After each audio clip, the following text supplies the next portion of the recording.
sesudah orang tua kami meninggal dunia, maka kemudian Rasulullah menjawab, "Na'am, ya, masih ada." Sabda Rasulullah Muhammad SAW ini menunjukkan kehadapan kita semua bahwasanya dalam pandangan Islam berbakti pada kedua orang tua bukan hanya berlaku saat ayah ibu kita masih hidup, akan tetapi meskipun orang tua kita sudah wafat, masih ada cara kita untuk berbakti pada kedua orang tua kita. Bagaimana caranya untuk bisa berbakti pada kedua orang tua kita yang telah wafat, yang telah meninggal dunia ini? Rasulullah kemudian menjelaskan, yang pertama kata beliau adalah as-salatu alaihi. Para ulama memberikan penafsiran kata as-salatu alaihi. Makna yang pertama adalah melaksanakan sholat jenazah atas ayah ibu kita yang baru saja meninggal dunia. Oleh sebab itu, sesedih apapun kita, seterguncang apapun hati kita saat ditinggal wafat oleh ayah ibu kita, maka saat ayah ibu kita sedang dilaksanakan sholat jenazah untuknya, maka sebagai seorang anak sebisa mungkin berusaha ikut untuk melaksanakan sholat jenazah atas ayah ibu kita yang meninggal dunia. Kenapa? Karena ini merupakan cara berbakti kita pada orang tua kita pertama kali sesudah ayah ibu kita meninggal dunia.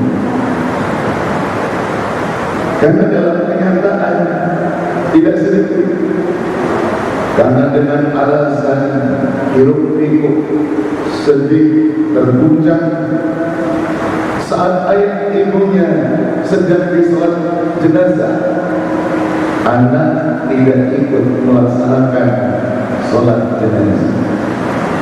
Sangat bisa, kecuali memang bagi wanita yang sedang haid atau nifas.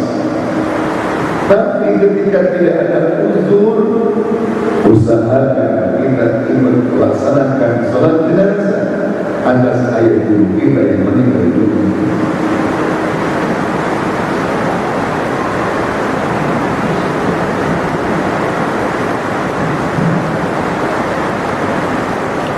Itu maknanya.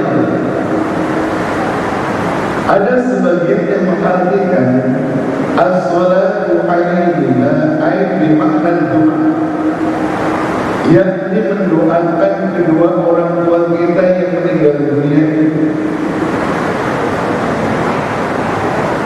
Kalau ada yang bertanya, apakah doa kita sebagai orang yang hidup akan bermanfaat untuk ayah ibu kita yang meninggal dunia?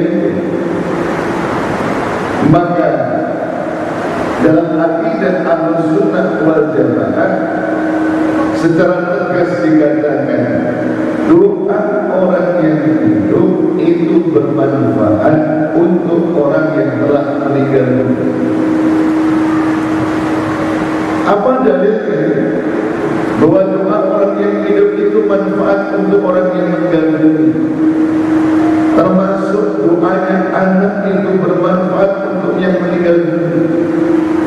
Apa dalilnya? Pertama, dalam Quran Allah Ta'ala mengajarkan doa. Silakan dibuka dalam surah Al-Hasyr.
dibandingkan kami, dan jangan kau jadikan rasa dengki kami pada orang-orang yang beriman.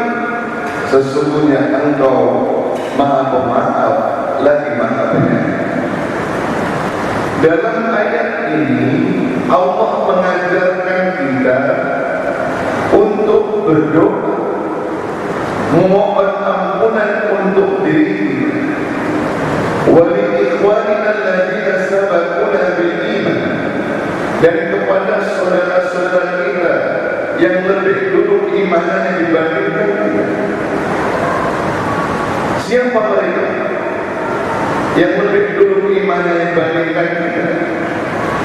Tidak ada lain adalah umat Islam yang hidup pada masa Rasulullah, umat Islam yang hidup pada masa sahabat Nabi, umat Islam yang hidup pada masa tabi'in, umat Islam yang hidup pada masa generasi tabi'in, umat Islam yang hidup pada masa salafus salih, dan seluruh umat Islam yang hidup sebelum itu. Quran memerintahkan kita untuk berdoa. Pertanyaannya, mereka semua hari ini masih hidup atau sudah meninggal? Bapak Ibu sekalian, mereka masih hidup atau sudah meninggal? Sudah meninggal. Umat Islam yang hidup pada masa Rasulullah sudah tidak ada. Umat Islam yang hidup pada masa sahabat Nabi sudah tidak ada. Umat Islam yang hidup pada masa generasi tabi'in sudah tidak ada. Umat Islam yang hidup pada masa tabi'in sudah tidak ada. Umat Islam yang hidup pada masa salafus saleh, mereka sudah meninggal semua. Tapi Quran memerintahkan kita untuk mendoakan mereka semua. Seandainya doa orang yang hidup itu tidak bermanfaat untuk orang yang meninggal, maka mustahil Quran mengajarkan doa. Karena Quran tidak mungkin mengajarkan sesuatu yang tidak bermanfaat. Maka jelas ini menunjukkan kehadapan kita, doa orang yang hidup itu bermanfaat untuk orang yang meninggal dunia, termasuk doa anak yang hidup manfaat untuk ayah ibunya yang telah meninggal dunia. Ini dalil yang pertama.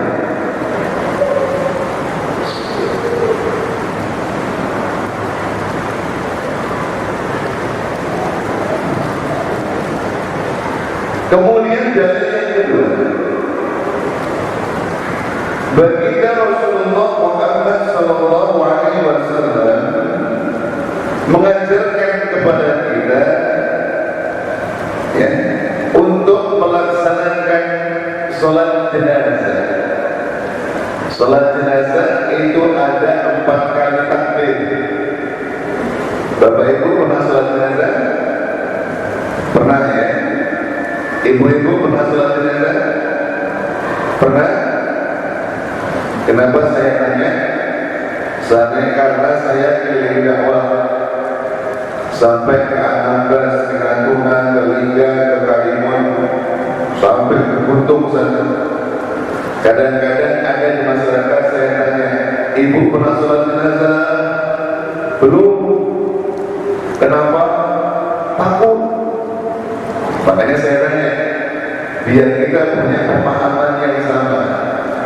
Sholat jenazah ada 4 kali takbir. Sehabis takbir yang pertama, membaca surah Al-Fatihah. Sehabis takbir yang kedua, bersolawat kepada Nabi. Sehabis yang takbir yang ketiga, mendoakan untuk jenazah. Sehabis takbir yang keempat, kita mengucapkan salam. Dan dalam madhab Syafi'i, sebelum salam masih diperbolehkan kita untuk berdoa. Di antara doa yang diajarkan sesudah sholat jenazah takbir yang ketiga, kita membaca doa Allahumma ighfir lahu warhamhu wa'afihi wa'fu anhu wa akrim nuzulahu wa wasi' madkhalahu waghsilhu bil ma'i was-salji wal barad wa naqqihi minal khataaya kama yunqas abyadu minad danas, dan begitu seterusnya. Pertanyaannya, doa ini isinya untuk mendoakan orang yang sholat jenazah atau untuk jenazah yang disolati? Untuk siapa? Untuk jenazah yang disolati. Allahumma ighfir lahu, ya Allah ampunilah dia, warhamhu, rahmatilah dia, wa'afihi, selamatkanlah dia, wa'fu anhu, maafkanlah dia, wa akrim nuzulahu, muliakanlah saat turunnya, dan begitu seterusnya. Doa ini berisi mendoakan untuk jenazah yang disolati. Maka ini menunjukkan kehadapan bahwasanya doanya orang yang hidup itu bermanfaat untuk orang yang meninggal dunia. Buktinya Rasulullah mengajarkan kepada kita saat sholat jenazah untuk mendoakan jenazah yang telah meninggal dunia. Ini dalil yang kedua. Sehingga sekali lagi, doa anak yang hidup itu manfaat untuk orang tuanya yang telah meninggal dunia. Karena seandainya tidak bermanfaat, maka barangkali Rasulullah SAW tidak pernah mengajarkan doa ini. Karena doa ini diajarkan langsung oleh Rasulullah, maka kuat keyakinan kita doanya orang yang hidup itu bermanfaat untuk orang yang meninggal dunia. Dalil yang ketiga, ketika Sayyidatina Aisyah radhiyallahu anha bertanya, apa yang dibaca ketika melewati kuburan kaum muslimin? Kalau ibu bapak yang dibaca apa? Kalau kubur yang dibaca apa ibu? Permisi, gitu ya. Numpang lewat datuk itu ya. Tidak. Sayyidatina Aisyah bertanya, apa yang dibaca kalau kuburan kaum muslimin? Rasulullah mengajarkan kepada beliau, ada beberapa riwayat yang diajarkan Nabi. Ada satu riwayat mengatakan, Assalamualaikum darul qaumin minal muslimina wal muslimat wal mu'minina wal mu'minat wa inna insyaallah bikum lahiqun nas'alullah lana wa lakumul afiyah. Ada riwayat lain menggunakan redaksi Assalamualaikum ya ahlad diyar. Ada riwayat lain mengatakan Assalamualaikum ya ahlal kubur. Ada banyak riwayat. Tapi kalau kita terjemahkan maknanya Assalamualaikum, salam sejahtera darul qaumin, atau ya ahlad diyar, atau ya ahlal kubur. Maknanya salam sejahtera wahai penghuni kuburan dari kaum muslimin muslimat, mukminin mukminat, wa inna insyaallah bikum lahiqun, dan insyaallah kami semua akan menyusul kalian. Nas'alullah wa lakumul afiyah. Aku berdoa untuk kami dan kalian semua keselamatan. Ini lagi-lagi menunjukkan kepada kita Rasulullah mengajarkan kepada kita untuk mendoakan orang-orang yang dikuburkan di komplek perkuburan kaum muslimin. Ini menunjukkan kehadapan kita. Sekali lagi, doanya orang yang hidup itu bermanfaat untuk orang yang telah meninggal dunia. Termasuk salah satu bentuk kita berbakti pada orang tua kita adalah mendoakan orang tua kita, ayah ibu kita yang telah meninggal dunia. Itu yang pertama. You understand? Yes, ya. Oke, satu poin. Cara berbakti pada orang tua yang pertama adalah mendoakan orang tua kita yang telah meninggal dunia. Kemudian yang kedua, yang diajarkan Nabi, wal istighfar lahu. Cara berbakti pada orang tua yang telah meninggal dunia yang kedua adalah memohonkan ampunan untuk kedua orang tua kita yang telah meninggal dunia.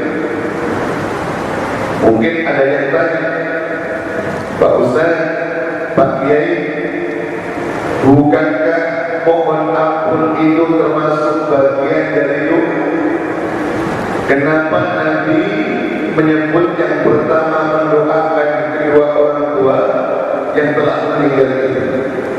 Yang kedua, beliau mengatakan memohonkan ampunan untuk kedua orang tua kita yang meninggal itu.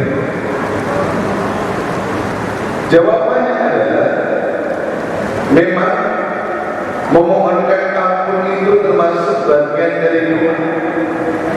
Tapi memang dalam Quran dan hadis Nabi, istighfar itu sering disebut terpisah dengan doa karena kekhususannya. Alasan kedua, Bapak Ibu sekalian, seandainya boleh kita tanya orang yang hari ini ada di alam kubur, orang yang hari ini sudah meninggal dunia, kemudian ditanya satu persatu, doa apa yang paling diinginkan dari kita yang hidup ini? Kalau mereka ditanya, doa apa yang paling diharapkan dari kita semua? Maka doa yang paling diharapkan oleh orang-orang yang hari ini sudah berada di alam kubur, sudah berada di alam barzakh adalah doa permohonan ampunan atas dosa-dosa yang telah mereka lakukan. Beda dengan kita yang masih hidup ini. Kalau kita yang masih hidup ini permohonannya banyak. Makanya kalau doa panjang, ya Allah, ya Tuhan kami, anugerahkan kepada kami menjadi orang yang berkecukupan, rumah bertingkat, uang banyak berlipat-lipat, kendaraan mewah mengkilat, perusahaan di berbagai macam tempat, bisnis berkembang pesat, istri cantik mengikat, jumlahnya sampai 4. Itu kalau kita yang hidup, yang diminta macam-macam, ya, karena masih hidup. Tapi yang sudah meninggal, yang ada di alam kubur, sudah gak mikirin itu semua. Yang dipikirkan apa? Bagaimana selamat, bagaimana dosanya diampuni oleh Allah. Maka redaksi-redaksi doa yang ditujukan untuk orang yang telah meninggal itu rata-rata berisi doa permohonan ampunan. Lihat tadi dalam surah Al-Asr, Rabbana ighfir lana wa li ikhwanina alladziina sabaquna bil iman. Ampunan. Ketika kita salat jenazah, Allahumma ighfir lahu warhamhu wa'afihi wa'fu anhu. Ampunan. Doa apa lagi? Doa untuk orang tua kita, Rabbi ighfirli wa liwalidayya warhamhuma kama rabbayani shaghira. Ampunan. Oleh sebab itu, bagi kita yang orang tua kita, baik yang masih hidup ataupun yang sudah meninggal dunia, paling tidak, selepas sholat jangan lupa doakan untuk kedua orang tua kita itu.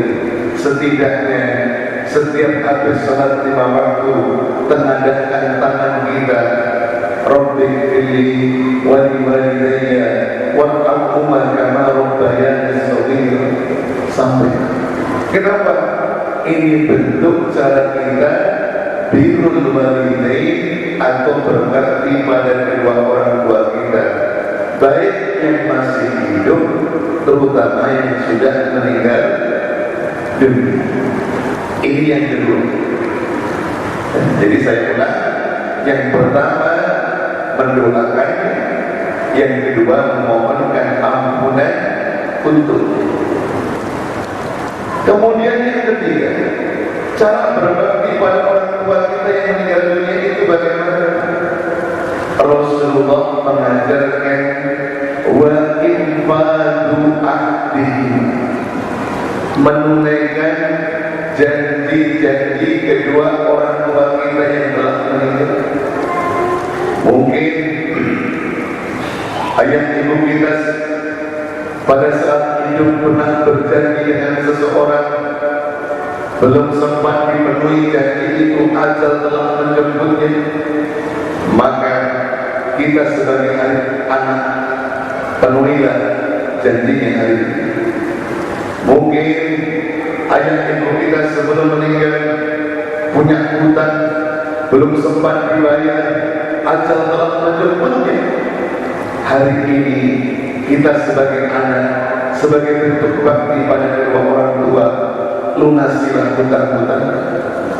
Mungkin ayah ibu kita ketika hidup berwasiat kepada seseorang berkenaan dengan harta, maka hari ini ayah ibu kita telah wafat, maka penuhilah wasiatnya. Mungkin ayah ibu kita ketika hidup punya cita-cita yang mulia, membangun pesantren, mendirikan madrasah, membangun panti asuhan dan seterusnya. Hari ini ayah ibu kita meninggal, kita ada kemampuan untuk memenuhi cita-cita tersebut, maka wujudkanlah cita-cita orang tua kita. Kenapa? Karena itu juga bagian cara kita berbakti pada orang tua kita yang telah meninggal.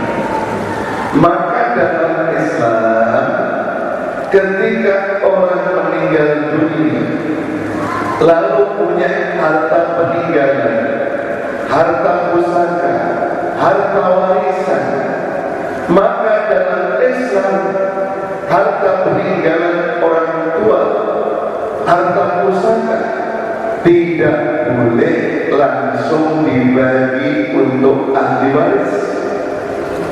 Akan tetapi lihat dulu, teliti dulu, ayah ibu kita punya hutang apa tidak. Kalau ada hutang, lunas hutangnya dari harta peninggalan orang tua kita.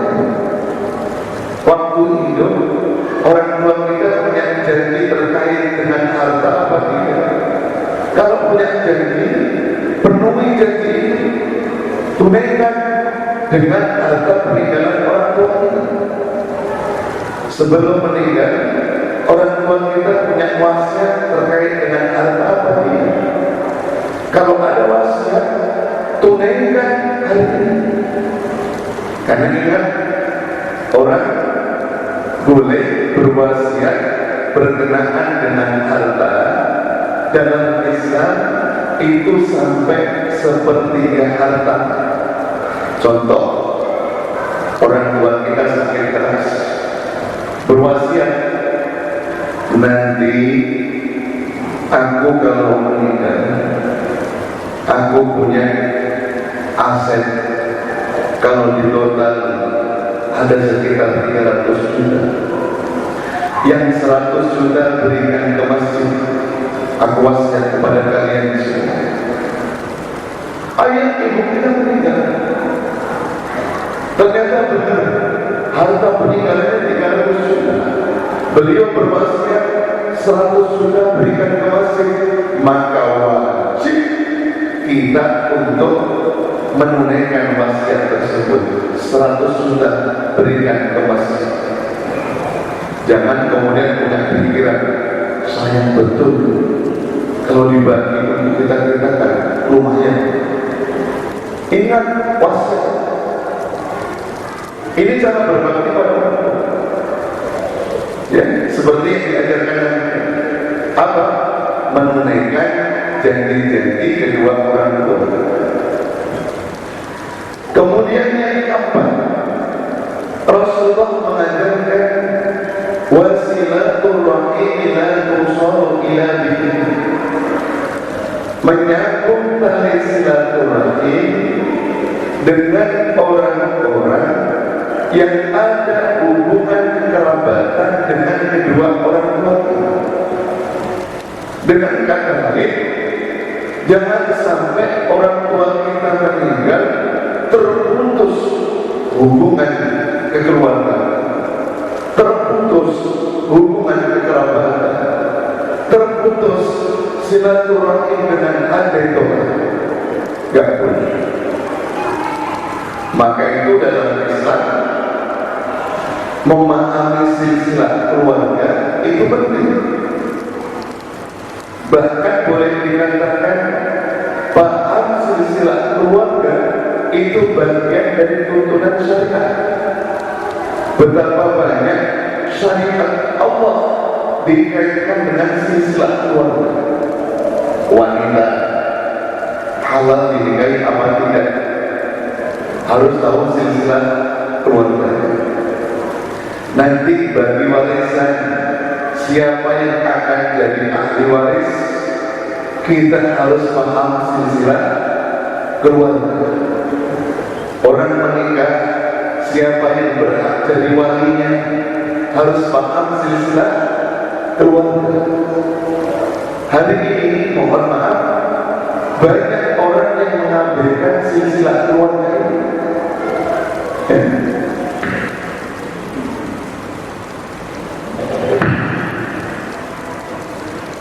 Di mana tahu kok kita banyak mengambilkan silsilah keluarga? Saya kebetulan sehari-hari sebagai pembimbing ibadah haji dan umrah. Dulu di tahun 2010 pemerintah Saudi menetapkan bahwa orang untuk mendapatkan visa haji atau umrah itu namanya harus 3 kata. Kayak saya, nama saya Lukman Rifa, baru 2 kata. Biar dapat visa haji umrah harus ditambah 1 kata. Diambilkan dari nama siapa? Tentu kita ambilkan dari nama ayah kita. Maka dalam endorse paspor saya, kalau berkenaan dengan haji umroh, namanya panjang, Lukman Rifai Supardi Rashid. Saya ambilkan nama ayah. Itu aturan. Ada jamaah kita, namanya kakek kita tahu, nggak ada yang tahu. Paling mentok di kakek. Ayahnya kakek pun kita tak tahu siapa nama. Padahal ini penting, karena Nabi mengajarkan salah satu bentuk bakti pada orang tua kita apa? Menyambung tali silaturahim dengan orang-orang yang ada hubungan kekerabatan, kekeluargaan dengan kedua orang tua kita. Maka harus paham siapa om kita, siapa tante kita, siapa keponakan kita, siapa sepupu kita, siapa datuk-datuk kita. Itu bagian cara kita berbakti pada orang tua kita. Jangan sampai begitu ayah ibu meninggal, putus hubungan. Sudah tak tahu lagi siapa om, siapa tantenya, siapa sepupunya. siapa abad hilang semua. Tidak seperti itu yang diajarkan. Kemudian yang kelima, Rasulullah mengajarkan wa ikramu shadiqin, yakni memuliakan teman-teman baik kedua orang tua kita yang telah meninggal. Maksudnya mungkin ayah ibu kita ketika hidup punya teman seperjuangan dalam memakmurkan masjid. Mungkin ayah ibu kita ketika hidup punya teman seperjuangan dalam dakwah. Mungkin ayah ibu kita ketika hidup punya teman seperjuangan dalam pendidikan Islam. Mungkin ayah ibu ketika hidup punya teman seperjuangan dalam berjuang untuk agama Islam. Hari ini ayah ibu kita sudah meninggal. Maka sebagai bentuk bakti pada orang tua kita yang meninggal, rajut kembali hubungan baik dengan memuliakan teman-teman seperjuangan ayah kita. Ya. Apa tujuannya? Biar kebaikan-kebaikan yang dirintis oleh ayah ibu kita berkesinambungan, sehingga kita sebagai anaknya bisa meneruskan. Inilah untungnya orang-orang baik. Hari ini di masjid kita ada orang-orang yang bersemangat untuk memakmurkan masjid. Dia meninggal, harapannya kelak keturunannya yang ikut juga memakmurkan. Hari ini ada orang yang berjuang untuk dakwah. Ayahnya ini sudah meninggal, harapannya anaknya bisa meneruskan sehingga kebaikan terus bersama. Inilah yang diajarkan oleh Rasulullah Muhammad SAW. Kemudian yang keenam, ini hadisnya beda. Kalau yang kelima tadi, ya, as-salatu alaihima, mendoakan kedua orang tua kita yang meninggal, wal istighfaru lahum, memohonkan ampunan untuk orang tua kita yang meninggal. Kemudian wa iqbalu ahdihima, menunaikan janji-janji orang tua kita yang telah meninggal. Wa silaturahim ila tusalu ila bihima, menyambut tali silaturahim dengan orang-orang yang ada hubungan kekerabatan dengan ayah ibu kita yang meninggal. Kemudian wa ikramu shadiqihima, memuliakan teman-teman baik orang tua kita yang meninggal. 5 hal ini ada dalam satu riwayat hadis. Di hadis yang lain, Rasul juga menunjukkan kehadapan kita. Salah satu di antara bentuk bakti untuk orang tua yang telah meninggal adalah bersedekah atas nama ayah ibu kita yang meninggal dunia. Ada satu ketika seorang sahabat Ansor mendatangi Rasulullah. Ya Rasul, ibuku meninggal mendadak ya Rasul. Aku tidak sempat menyaksikan saat beliau sedang meninggal. Pertanyaannya, bolehkah kalau hari ini aku bersedekah atas nama ibuku? Maka Rasulullah menjawab, na'am, iya, boleh. Oleh sebab itu, dalam akidah Ahlussunnah wal Jamaah, di antara amalan yang bermanfaat untuk orang tua kita yang meninggal dunia sebagai bentuk birrul walidain, berbakti pada keduanya, adalah bersedekah untuk orang tua kita yang meninggal. Contoh, bapak ibu bersedekah mushaf Al-Quran diberikan untuk masjid, tapi kemudian ketika bersedekah diniatkan pahalanya untuk mak bapak kita yang telah meninggal. Boleh apa tidak? Boleh, sah. Ibu bapak berinfak untuk apa?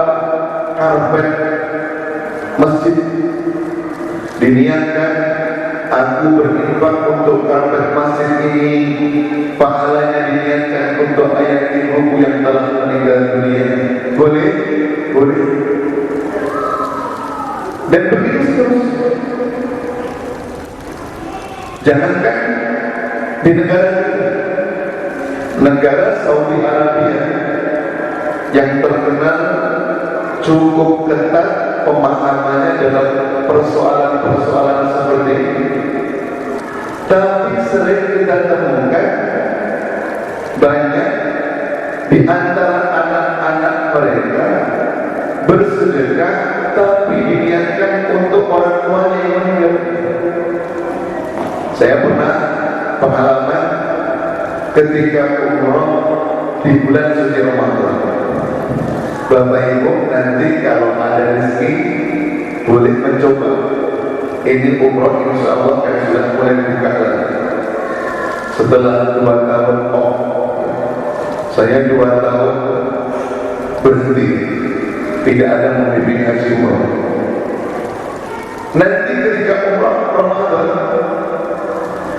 Bapak Ibu akan merasakan baik di Masjidil Haram di Makkah ataupun di Masjid Nabawi Madinah, kalau sudah di bulan Ramadan orang berlomba-lomba untuk memperbanyak sedekah, terutama untuk memberikan makanan bagi orang yang buka puasa.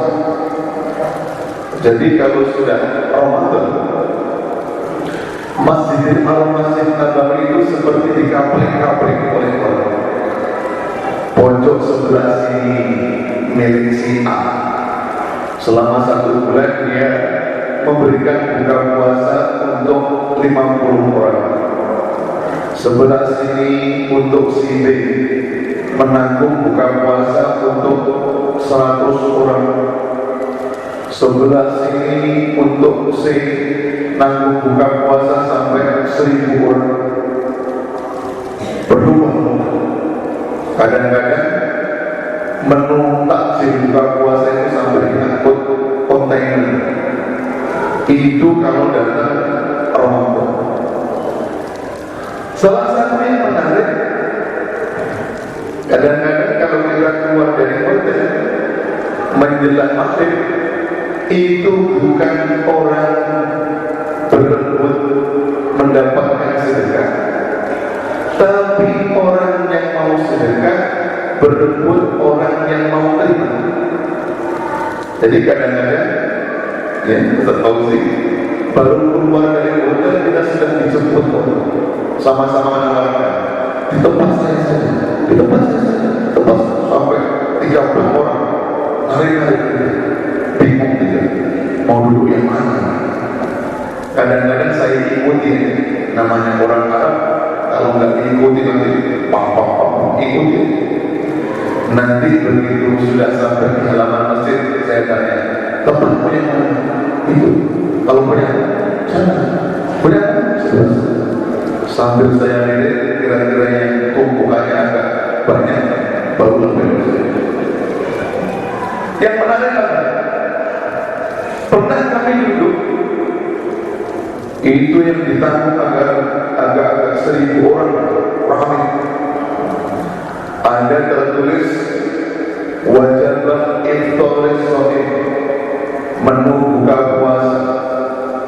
Isinya ada kurma, ada buah-buahan, ada jus, ada air mineral, ada roti Arab dalam satu kemasan. Tapi di boxnya ditulis apa tulisannya? Kelatan sedoa kamu al-Malik al-Malik Fahad bin Abdul Aziz al-Yusuf. Kalau kita terjemah di menu buka puasa itu di luarnya dituliskan, jangan lupa doa kalian untuk ayah kami Raja Fahad bin Abdul Aziz Al-Syukur. Itu menunjukkan kepada kita, berarti menu buka puasa itu disiapkan untuk sebuah keluarga, tapi diniatkan sedekahnya untuk ayahnya. Kebetulan ayahnya raja, makanya yang ditanggung sampai 1000 orang. Ya, ini contoh kepada kita. Nanti di tempat kita, di masjid kita, misalkan mengadakan buka puasa bersama, nggak masalah Bapak Ibu sekalian.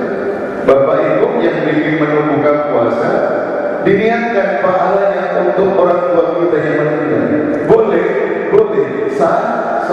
Itu termasuk bakti kita pada orang tua kita. Apalagi memberikan makanan buka puasa itu sedekah paling cerdas. Kenapa paling cerdas? Karena hadis Nabi menyatakan, siapa orang yang memberikan makanan untuk orang yang berbuka puasa akan mendapatkan pahala sebagaimana orang yang berpuasa tanpa mengurangi sedikit pun jatah pahalanya.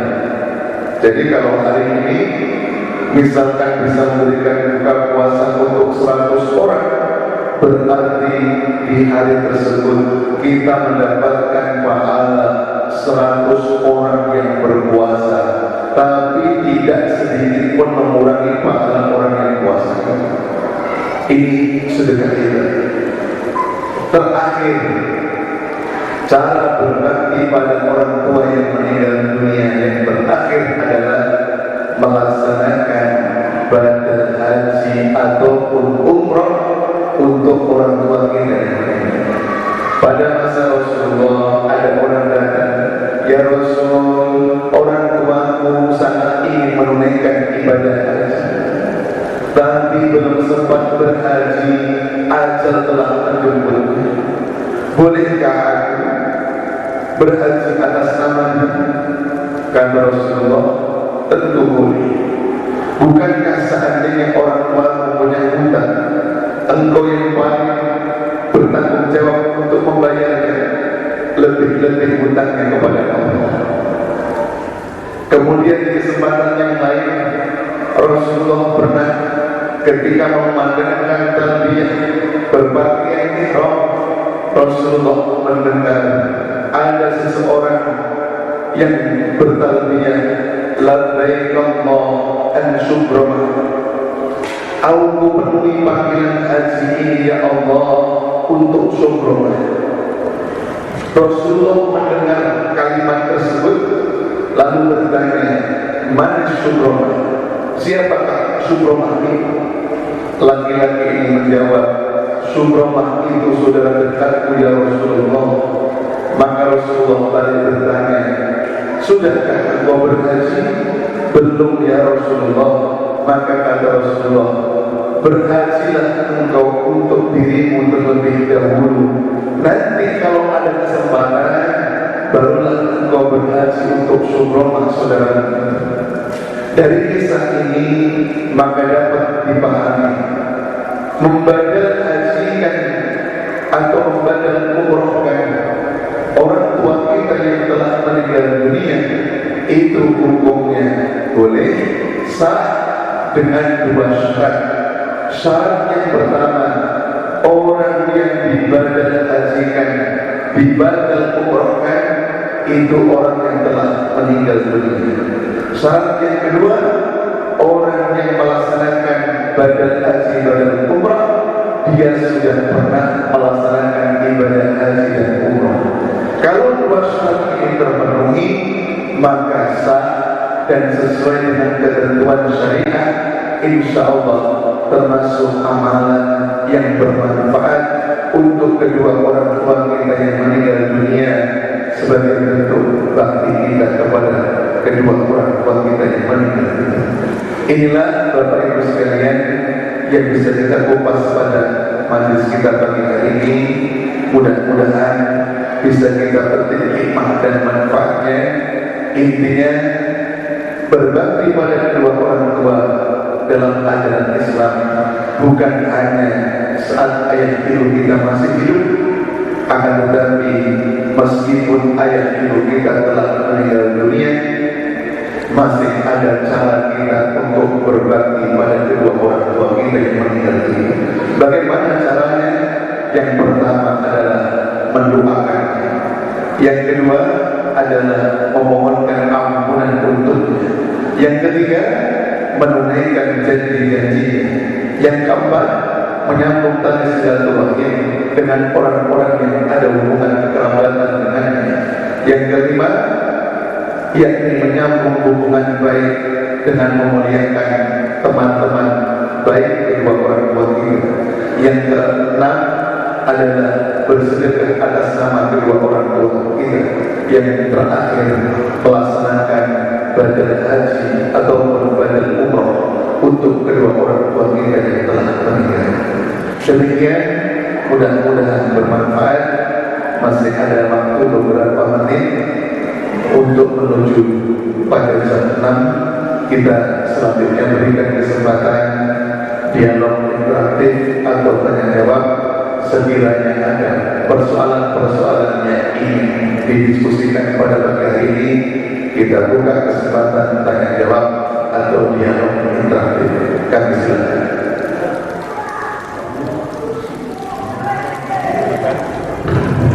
Bapak Ibu yang ada persoalan dan ada yang selalu mengajar jadi khususnya tentang bebas sepeda atau soal lain pun silakan.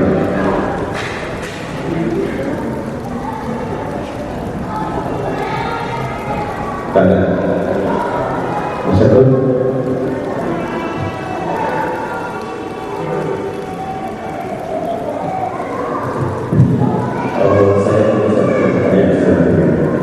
Assalamualaikum warahmatullahi wabarakatuh. Waalaikumsalam.